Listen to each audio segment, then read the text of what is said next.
Toy Ladum, Toyedum, Oyoyedum, Tadoyedum,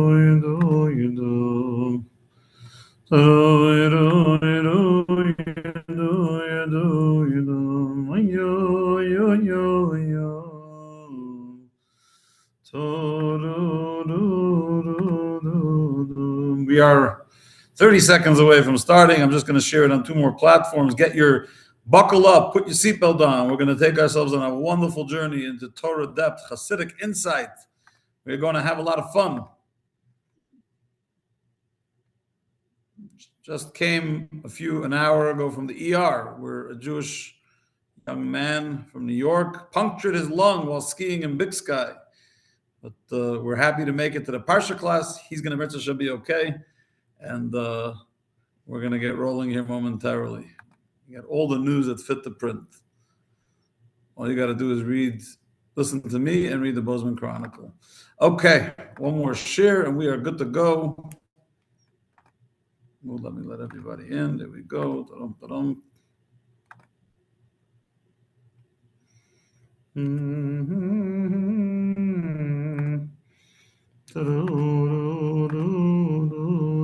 Good evening, Kayla Gittel.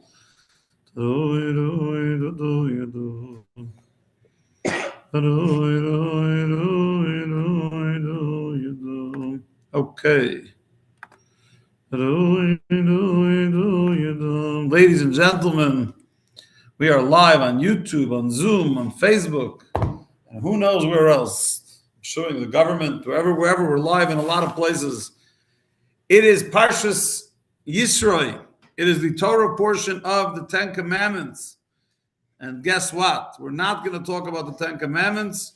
We're going to talk about the individual, the man, the myth, the legend, Mr. Jethro, Mr. Yisroi himself, father of Tzipporah, father-in-law of Moshe, of Moses, grandfather of Gershom and Eliezer, and the founder of many, many descendants, some of whom were Jewish, some of whom were not, but descendants who were allies of the Jewish people and throughout history remained allies of the Jewish people. Even into the book of Judges, we still read about descendants of Jethro, of Yisroi, who remained allies of the Jewish people. So what I'm going to share tonight is going to be a compilation from 2, 3, 4, maybe even 5 different talks that the Rebbe gave in the 42 years of his leadership, in which he was giving Farbrengens on this individual Yisroi and what brought him into the fold. Right? It's always the $1 million question.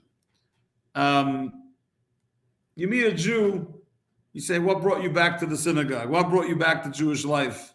But when you meet a non-Jew, if you have a slightly curious mind, your mind is automatically going to ask, tell me more.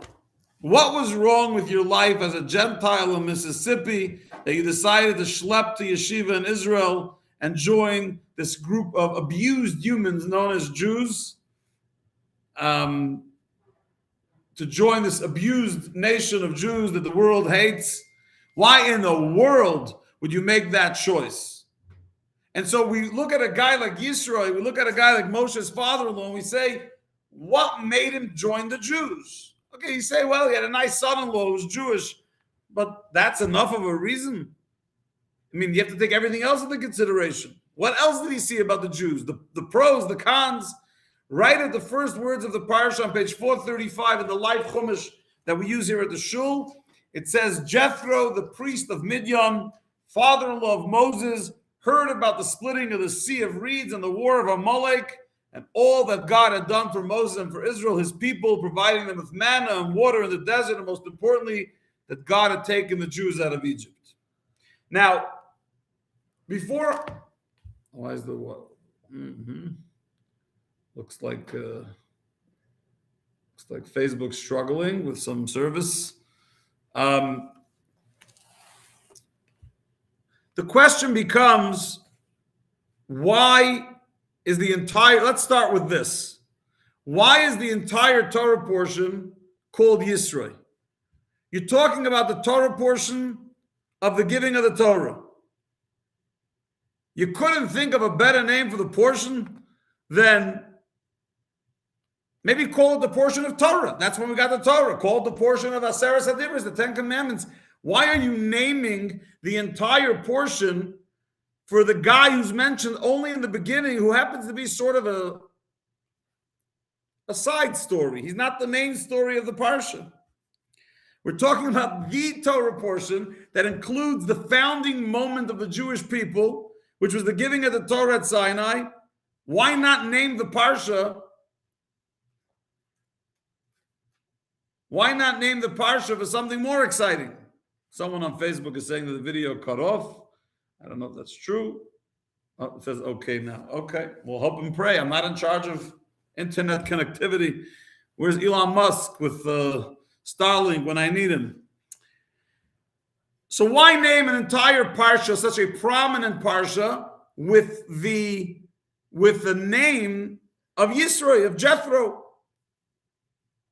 The Zohar says something very powerful. The great mystical teachings of the Zohar, the founding book of Kabbalah, of Jewish mysticism, says that the ability for the Jews to get the Torah, to be the recipients of the Torah, had to come about after Jethro recognized God. Meaning, Yisro said in our Torah portion, he says, Ata yadaiti ki godel Hashem mikol likim. Now I know that God is great more than all the other idols, all the other gods, lowercase gods. After Jethro had that moment of recognition, now the Torah was able to be given to the Jews. Why? When you meet a guy like Yisro, who was a priest of Midian, he wasn't just a Gentile. He was a priest for the idolaters. It says that he knew, Rashi quotes it, that he knew every single idol on earth. He had toyed with, imagine you meet a Jew today and says, I tried Hinduism, I tried Buddhism, I tried Zoroastrianism, I tried Zen Buddhist, I went to Dharamsala, I went to India, I went to Tibet, and then I found Judaism. You meet a guy like Yisro, Jethro tried it all. He was actually an expert. If you had a question about idolatry, you go to the expert. It's like the what do they call it? They have now ask.com. You can have experts that answer everything you want for the right price. He was the ask.com expert on idolatry. And he understood the depth, he understood the philosophy, he understood the theology behind each idol. When a guy like that, who has such an expertise in idolatry, comes to recognize God, it actually emphasizes to the world and reveals to the world the greatness of godliness. Like the Zohar says on the verse, King Solomon says in Ecclesiastes, I have seen, there is a value in wisdom that is seen through foolishness. What does the Zohar say? The Zohar says that there's one thing in the world when you see wisdom, but if you really want to appreciate wisdom, it comes from someone who already experienced and had gone through the depth of foolishness, and then they came to a recognition of the wisdom.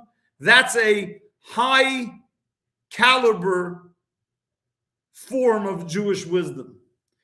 In other words, sometimes you got to hang out with the Hare Krishnas and dance a little bit when you're young and a hippie as a Jew to realize that this is all foolishness and I really belong studying Torah.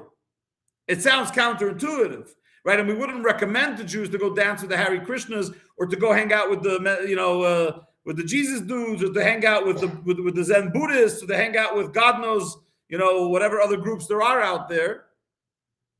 We don't say, hey, why don't you go try out Mormonism for a week and a half and then come to Judaism? But if you already tried it, there's no better people you want on your team than those who have checked it out, studied its depth, realized its foolishness, and then found God. And Jethro, Yisro, was that person. Now, when Jethro admitted publicly that he has come to that recognition and that he has found God. After many, many dark tunnels, he finally found the light of Hashem. That made the giving of the Torah a possibility. Because what's the goal of the Torah?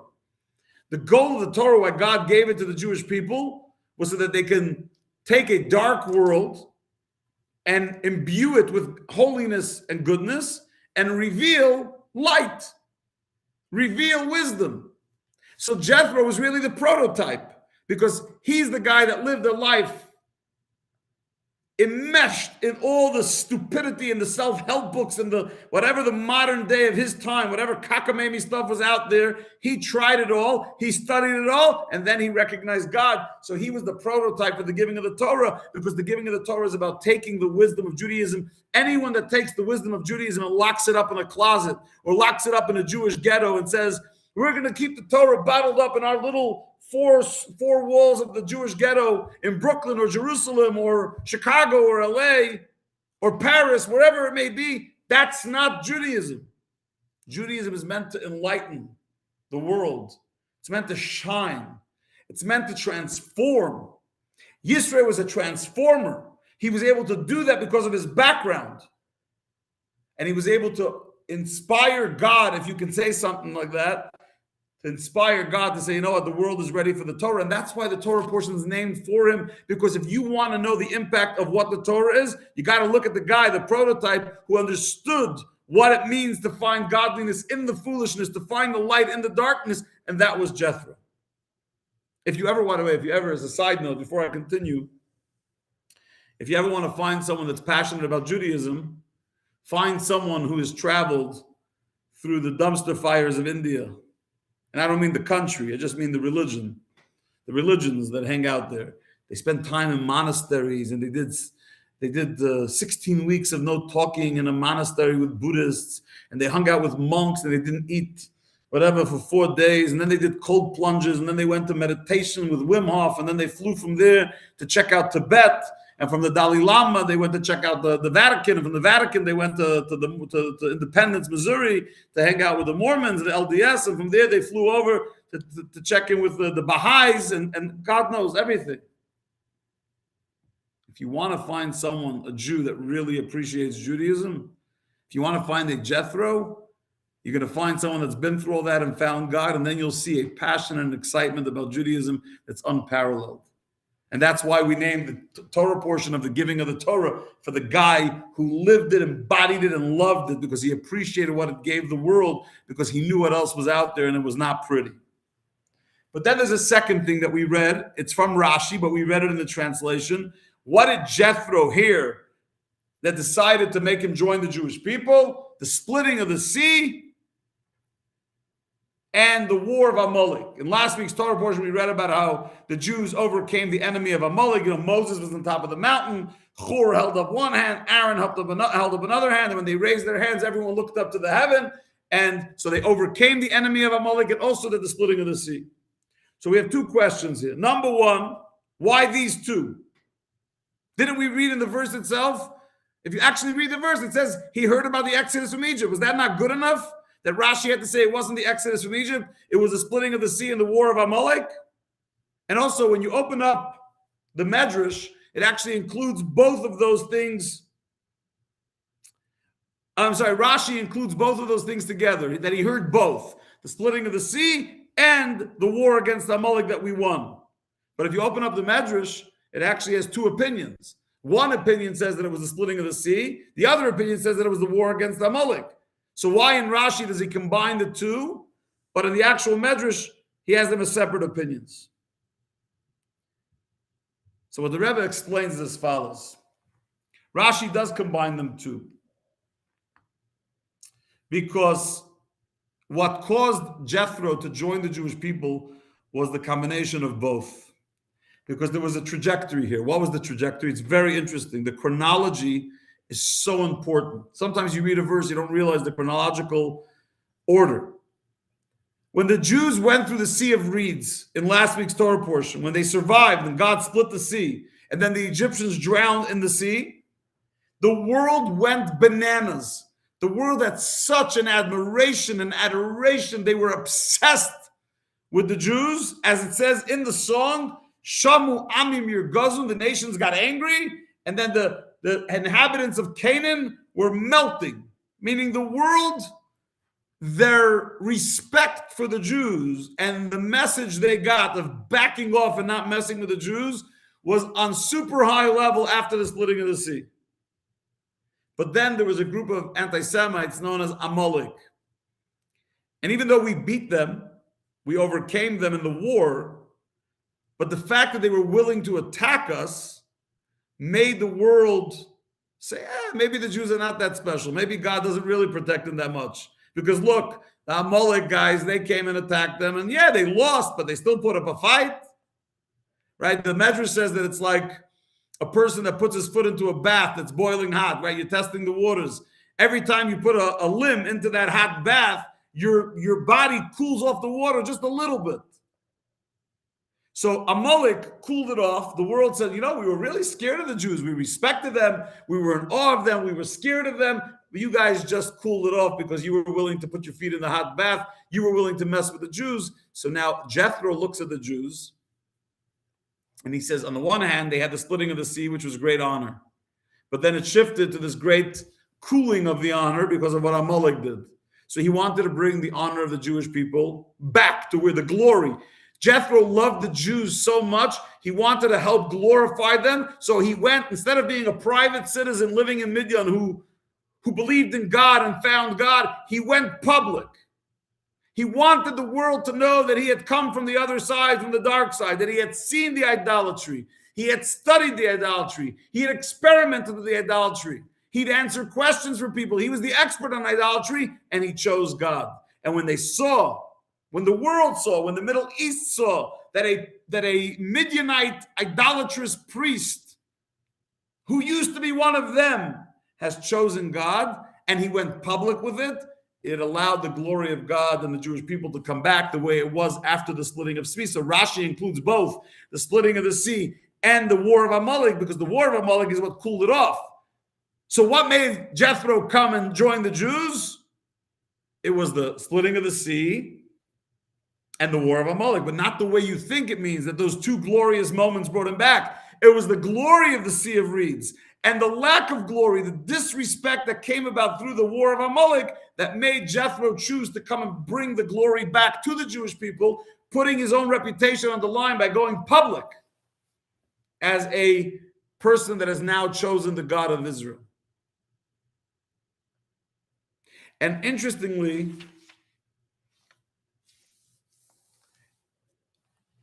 Rashi, like I said, brings both of those opinions together.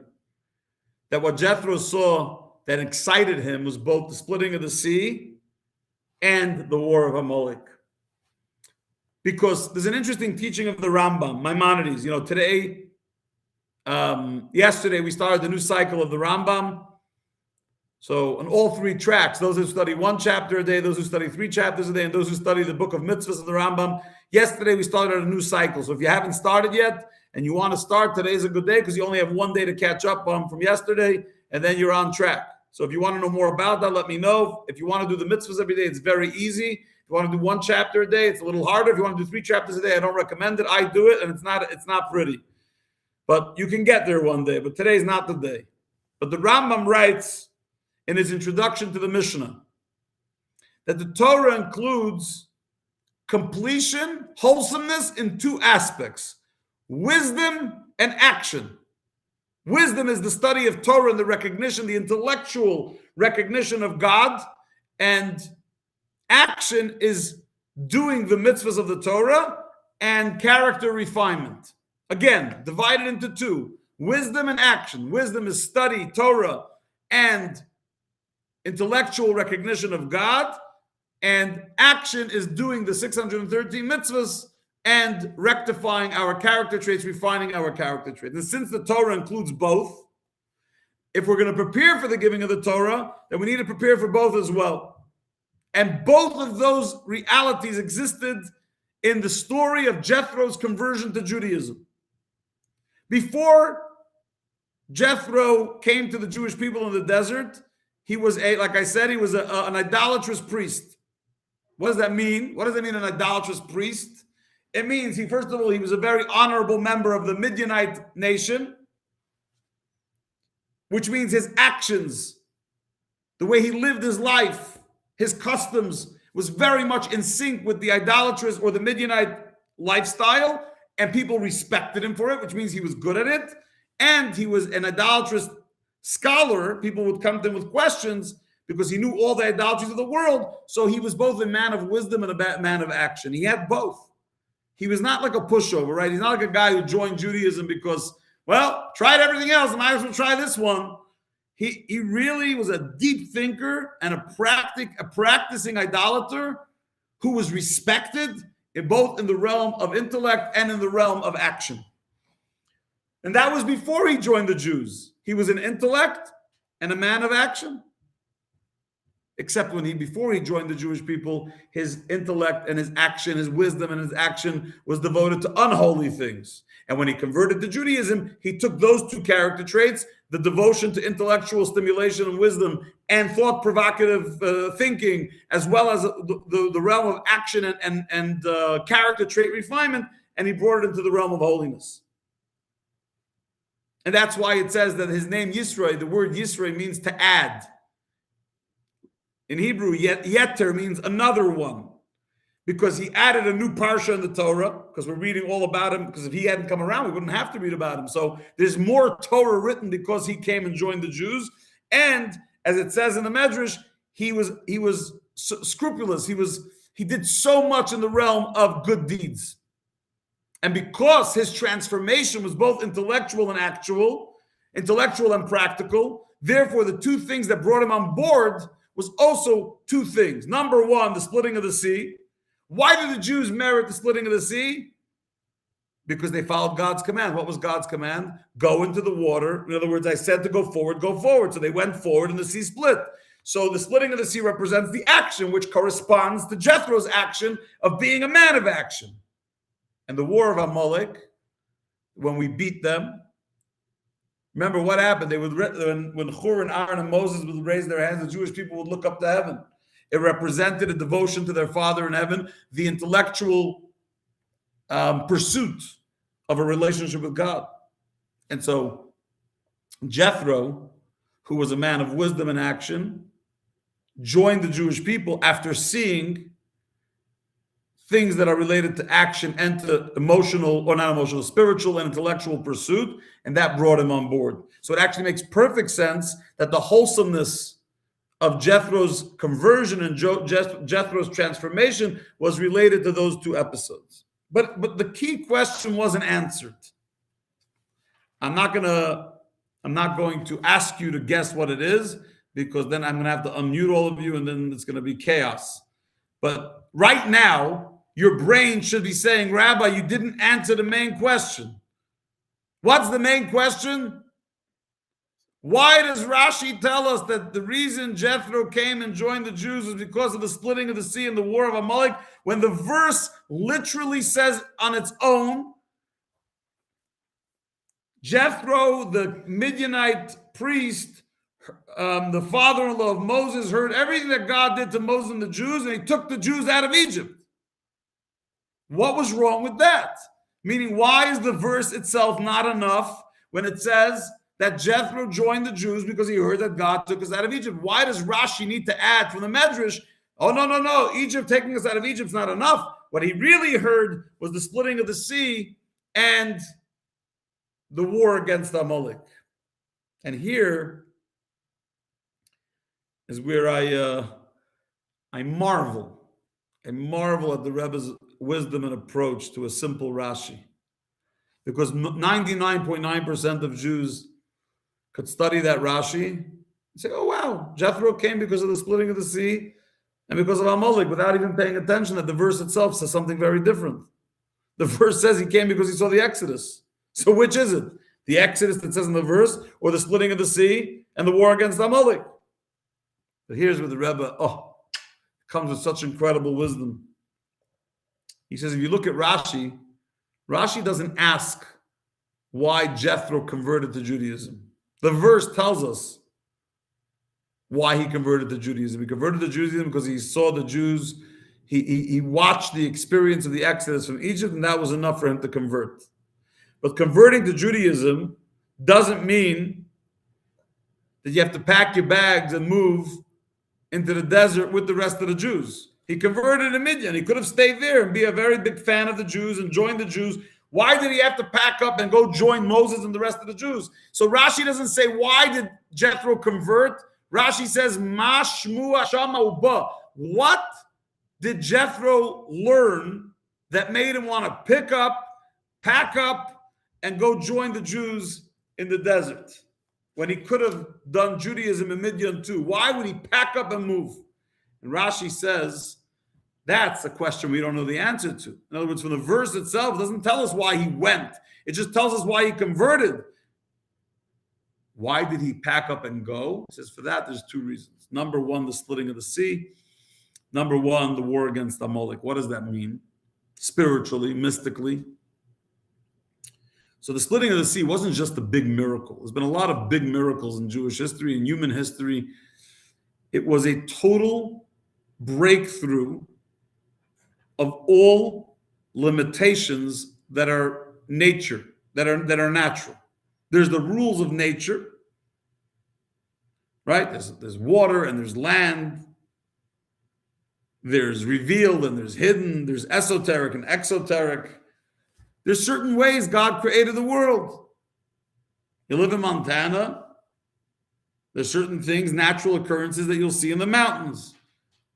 You live in a desert, there's certain natural occurrences you'll see in the desert. You go on a river, there's certain natural occurrences. Go to a sea, there's certain occurrences. By the splitting of the sea, all bets were off. All nature was shattered. It actually says, Shidud ma'arochis hateva, that all structures of nature that were created at the creation of the world were shattered by the splitting of the sea. There was no more boundaries, there was no more limitations, there was no more nature. When it came to the war with Amalek, Chassidus says that Amalek represents the apathy. Amalek was the guy who cools you down. That's why it says Asher Karcha. He says, oh, you're excited about going to shul? Take a chill pill. You were there last week. You're excited about putting up a mezuzah on all your doors? Take a chill pill. You got one on your front door. You're good enough. You only want to date a Jew? Come on, it's America. It's 2026. Amalek doesn't say go to church. Amalek doesn't say go to the mosque. Amalek doesn't say go to the monastery. Amalek says be a Jew. Just take a chill. And our job is to beat Amalek, to win him over, not to allow that coldness, that apathy to penetrate into our spiritual psyche. So when Jethro heard that the way you get to God is two things. Number one, you break the boundaries. A lot of people are happy to have a relationship with God when it's easy. Oh, sure. Once a year, I'll fast on Yom Kippur, and when it's convenient, I'll eat a kosher, and if I can't get kosher, then I'll do kosher, what do they call it? Kosher style, anu baba maisa, kosher style. I'll go to a restaurant while they're frying the bacon, I'm going to get a kosher style piece of bacon. It doesn't work. But Amalek tells you, don't worry, take a chill. You're doing good. Of course you're doing good. When you're doing good, doesn't mean you shouldn't do better. Amalek is the cooling machine. So when Jethro saw how God broke all natural occurrences at the splitting of the sea, which means as a Jew, we need to break the boundaries of nature. Don't limit yourself by saying, oh, I can't do it, Rabbi, it's just impossible. No, it's not. You're lazy. Or it's hard work and you don't want to work hard. That's fine, but at least be honest. Jethro saw this and he said, Jethro said, splitting of the sea tells me that if I want to serve God properly, I need to go above and beyond. I need to break through the boundaries of nature, and I need to be willing to take on the inner and external apathy that exists around me.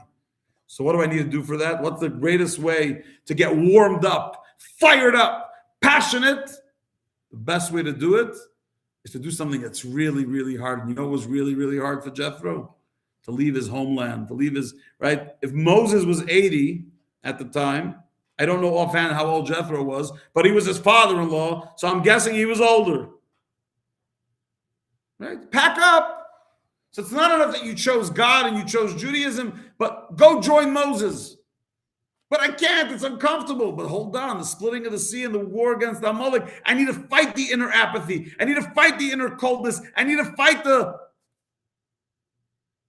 It's just natural, Rabbi. That's how it is. Yeah, that's the point. You got to break nature. You got to break those inner limitations that you've created for yourself and allow yourself to find God in the uncomfortable. You know, I've said before that the job of a rabbi, and honestly, I have to say it truthfully, I heard this once from a priest.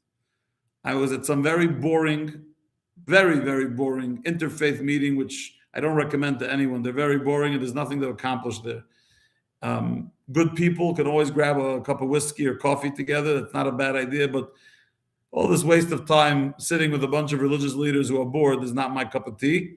But I was at one of these meetings and I heard a priest say it. So I just took the same line and I switched it to rabbi because it's as applicable as with a priest. He said he said priest, but I'm going to say the job of a rabbi is to comfort the afflicted and to afflict the comfortable. That's the job. When someone's struggling, like the kid who not the kid, he's 30 years old, the kid who just punctured his lung while skiing in Big Sky, and I just came from the ER. I was there to comfort him. I was not there to afflict him. But when I meet someone who's way, way too comfortable, I'm good with my Judaism. I do Judaism every couple months. I'm very proud. I wear a big Chai necklace or a big Star of David. Habibi, there's a beautiful Torah. Yisro saw it. He went through all the idols and he realized, Ata Yadaiti, now I know that God is great because I saw the garbage that's out there. And he had this epiphany. He had this moment of spiritual ecstasy. And that's when he realized it's not enough just to be a Jew. I got to be willing to break my comforts. And that goes for me as well. Just because you grew up religious doesn't mean you always have to be willing to break your comforts. And everyone has different levels. Right? I was in the ER, we're not at the ER, in the hospital. And it came time to daven mincha, the afternoon prayer, just now, 2 hours ago. And I was like, well, if I start the Amida now, the patient was slightly out of it. And I was the only one there who was waiting for his family to come from Big Sky. I was like, if the nurse walks in or the doctor walks in while I'm in the middle of the Amida, I can't talk to them. I have to ignore them and keep davening to God. So that could be uncomfortable. Then again, the sun is setting. I got to daven mincha. So guess what I did? I davened mincha. And Hashem was very kind at this particular time that no one came in. But it happens to be, and I told Chaya before, that the patient woke up as I was finishing. And he said, thank you for praying in my room. That wasn't my goal. My goal was just to daven mincha because that's what Jews do. But again, we have to be willing to be in an uncomfortable situation. This idea that we're going to live peacefully in tranquility without any obstacles, any issues, it's all going to be hunky-dory forever and ever, happily ever after. Baloney. Being a Jew takes sacrifice. Being a Jew takes selflessness. Being a Jew means getting out of your comfort zone. And that's what Jethro saw. That's what Jethro was willing to do. And that's why not only did he merit to be Moses' father-in-law, but more important than that, he merited to have the most important Torah portion of the 5 books of Moses, which has the original 10 commandments, is named for him. Because he showed us as a role model what it means to be a Jew, what it means to fight and to get uncomfortable to be a Jew, what it means to give up everything you had before in order to be a Jew. And he showed us how to truly transform the world by bringing the light of Judaism into the darkness, into the foolishness, because he saw all the foolishness and he was delighted when he finally found the light at the end. So if you prefer to go to Drama Sala first, to the what's his name, to the Dalai Lama first, only to figure out that it all exists within Torah, then by all means, have a safe trip. But guess what? If you ever do meet the Dalai Lama and you tell him you're Jewish, you know what he'll do? He'll tell you what he told the rest of the Jews that he's met, including Israelis. I don't know what you're doing here. You have it all in your religion and Torah. So if you need the Dalai Lama to tell you that and Chaim Brook isn't enough, have a safe trip. But that's what you will find. And Daniel Pearl, the famous writer for the Wall Street Journal, who was murdered in Pakistan, He lived as a Buddhist. He didn't live as a Jew. But when they were about to kill him, I shouldn't say that, they were about to murder him, he said, I'm a Jew, my father's a Jew, my grandfather's a Jew, and there's a street in Bnei Brak named for my grandfather. Suddenly, what happened? They had a sword. I think they beheaded him. These psychos, sicko terrorists, evil people. What happened? The guy spent 20 years living as a Buddhist, practicing Buddhism. Why didn't he die saying, I'm a Buddhist, I will always be a Buddhist, my wife and kid are a Buddhist? Because you can't help yourself. It's at your core. And for each of us to make that choice, that we see what the world offers, we see what the secular society produces, and we say, you know what? I don't need that. I don't want it. You want to go to an Ivy League where they teach people to be anti-Semites? Sorry, not interested. I never thought it'd be an honor. I think I heard someone say this, but I agree with it.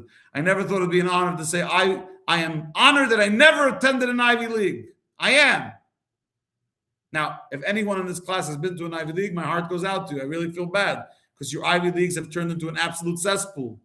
But I am proud as hell that I went to yeshiva, not to a cesspool of an Ivy League, because I learned how to be a proud Jew, a comfortable Jew, and a Jew who's also willing to be uncomfortable, not a person indoctrinated with baloney and stupidity about Jews and everyone else for that matter.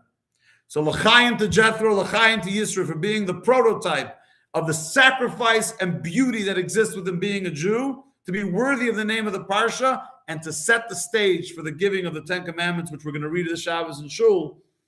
And may we all merit to grow in our Judaism just a little bit. Maybe not Jethro, but just grow a little bit. Stop being so comfortable. Whatever you're doing, do a little more. Whatever you're not doing, start doing. And if you can't help yourself, and you drive by McDonald's and you must have a cheeseburger, be a Jew and don't order a cheeseburger, order a burger. Rabbi, you're crazy? I'm not. I would prefer, of course, that no Jew ever buy a McDonald's or Wendy's, obviously, or any other treif restaurant. By the way, even if it's a fancy restaurant, if it's treif, it's treif. It doesn't matter. But if you're God, you can't withhold. You say, Rabbi, I can't. The drive-through is too tempting. What is it called? Taco Bell. Taco Bell? Taco Bell. They have it by the mall over there. They line up. They sit in a line waiting to get the poison from the window. You can't help yourself. At least don't order milk and meat together. That's a separate sin. It's a separate prohibition, milk and meat. At least just buy a bucket of poisoned chicken nuggets, but without cheese on it.